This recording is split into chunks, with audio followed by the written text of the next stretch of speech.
Okay, I finished the moon. Let's see if I can zoom in for you there. Very cool. And then in this whatever tricolor companion thing, I'm using Twilight Sky, Passion Blue, and Blue Gray for the hat. So I'm just going to go in and do some of the lines in the darkest color. I didn't want to do black because it would totally, yeah, you can see me, right? Cover up all the lines, so even though I'm coloring over them anyway, but yeah, you know what I mean.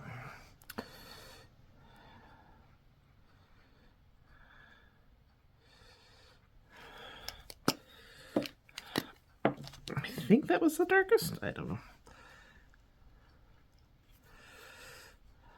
And then here's this gray color. Oops. There we go. Sorry, went out of...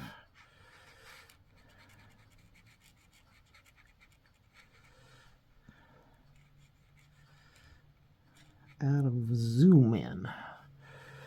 Doesn't like being this close, I guess, when I move my hand. Let's see. I'm going to bring in another blue as well, just to see. I'm going to just try it out. Yeah. Okay.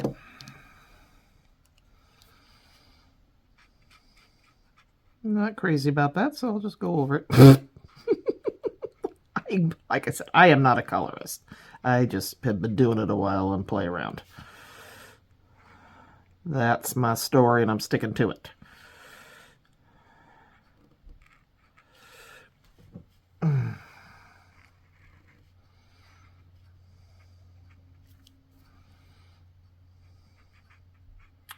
My son sent a picture of this huge, I think it was a killer hornet, murder bee, or whatever they're called, and I said, oh, you know, being me, I was like, you need to call it in, and he's like, I don't think that's what it is. I said, you just don't want to deal with it. So, anyway, I got over there to get my mail, and it was gone. Darn it. But yeah, I guess in Washington, they are around. So in this area, they like our wet climate, cool climate. And they're not a huge threat, excuse me, to humans. It's more to bees. They kill the beehives, the honeybees. So that's not good. We need our bees.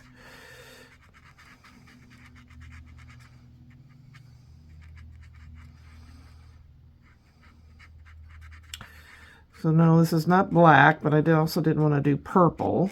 And I'm just coloring in the hat. I think it looks kind of cool, actually. Get some more of this grayish color in here.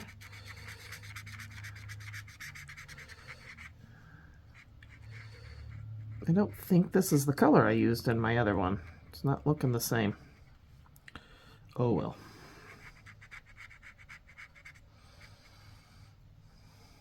It's okay. It'll be okay. And then I try to leave some white there, just kind of define that just as a highlight. And again, this is not I'm not very good at that. I feel like I need to color everything in, so doing that is a challenge for me. I don't naturally just go in and leave white. Good grief. Better not be losing my voice. I gotta be able to talk with my girlies. Got to call over and see how Tori did on her first day of school. I can't believe my Tori girl is 5 and going to kindergarten. What's up with this? Oh, goodness.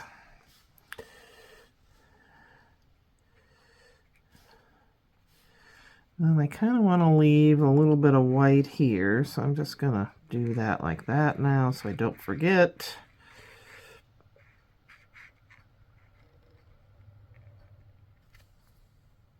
Hey everybody, it's Kim, and I am going to do a color with me of this image here that I shared recently. And I wanted to do a color. I had asked if anybody was interested, and a few of you were, so I thought I would go ahead and do that. So I've pre-stamped it out. I've also gotten... Oh, what was that? Okay, good. thought something was staining it. What ink I use, I go with this the most, Gina K, and it's amalgam ink. And that means I can use it with both my Copic and Spectrum Noir alcohol markers as well as watercolor. It goes with either one. So then you don't have to sit and think about which one do I use. It just happens. So wanted to share that quickly with you. Let's see. Oh, before we get started though, I have been doing some coloring with my Penny Black. Thought she turned out super cute. Oh my gosh, I was over babysitting the dog, so Coco. So when I was sitting there, I had these stamps that I colored. Look at these two girls. Oh, and the dad with the little girl holding her hand. And then You Make Life Sweeter. This is a smooch on there, so I'll have to cut that off. But I had so much fun while I was hanging out with Miss Coco. Kind of miss her, I gotta say. But yeah. These are some of the Penny Black that I have ordered, and very fun. So I wanted to share those quickly because I do craft. I shop way more than I craft, but you know that. Anyway, we're not here about that. I think my other box of Tri-Blends is out at my trailer. I need to go out there today anyway, so I will check because I cannot find them here. But you can use any alcohol markers, your Copics, whatever you have. And then I'm really liking, this is the Tri-Color blends, and they are complete collection. I don't know if it says. Now these are brushed. The other ones are a pointed nib, which I've kind of gotten used to. But they have these different, I don't know if it says anywhere, but different tones that go together. So I picked some from that as well. In fact, I think the moon is mainly from those. And I did some oranges and yellows and just kind of blended them together. So, are you in? Am I on? Nope, there we go. Might be good if I made it so. So if you see here, there's orange and yellows, different oranges and different yellow tones going in. So let's give this a go. I'm not going to get specific about which color, you just know it's orange because you probably don't have these, and so, you know, what's the point? So I'm going to go around and just kind of do some different splotches of colors because I want it to be that splotchy moon like when you look up. This is definitely a harvest moon here. So this has a different color orange, just a little bit lighter. And I'll just go like that.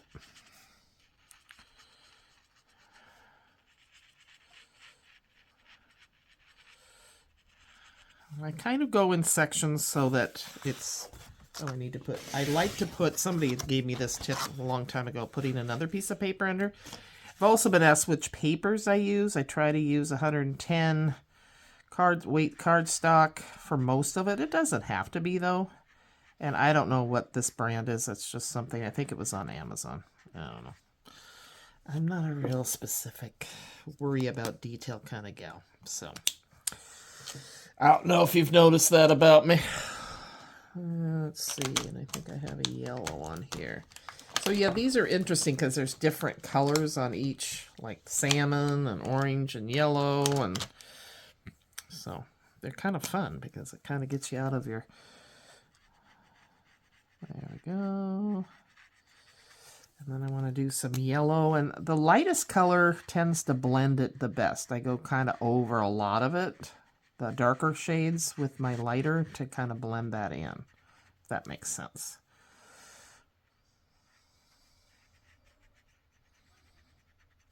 Okay, so I'm going to start splotching again.